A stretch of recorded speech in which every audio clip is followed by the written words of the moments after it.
From the mountains to the prairies, As the crowds gathered in the hallways of the Norman Veterans Center, inside one small room, veterans getting ready for the trip of a lifetime. Martha Higgins was in the Air Force from 1951 to 1954. I'm just excited about the whole trip. William Remick spent 29 years in the U.S. Marine Corps and was excited to share the next 24 hours with loved ones. Being there with my buddy and his family, because they're the only family I got left.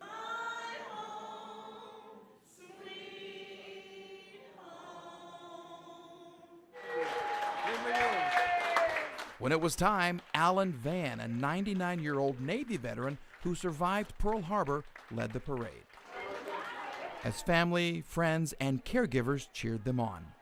A quick talk When you get to the World War II Memorial, sent the group on 3 buses that would carry them to the Hard Rock Hotel in Tulsa. There, the group met up with other veterans from Oklahoma, and the entire group, 74 veterans in all, gathered for a dinner and awards ceremony showcased live on the Fox 25 News at 5. Then it was time to hit the racks because we all had to rise and shine at 3 a.m. A very tired Martha still managed to show a smile.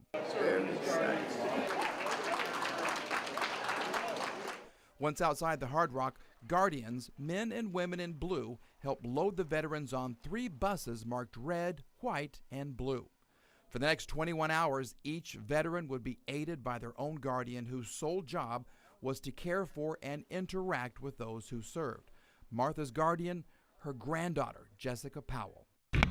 Then it was off to the airport for a charter flight to Reagan National Airport, where the group would be welcomed with water cannons outside and cheers and music inside.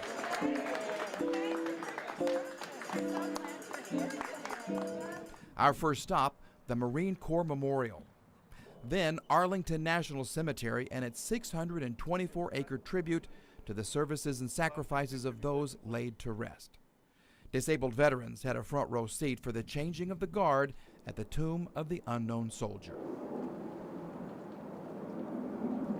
Then it was off to the Vietnam Memorial, where Gary Monks reflected on the friends he lost in the war. I remember them when they were still alive and walking, and that's how I want to remember them. I'm going to leave them there at the wall.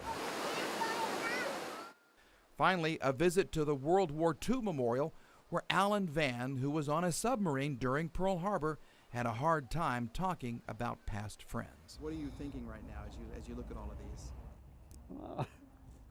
I love thinking, I love so, I think about a lot of guys, and everything was in such a turmoil. After a very long day, it was back to Reagan National and eventually home to Tulsa, where a huge crowd welcomed these veterans home with flags and cheers.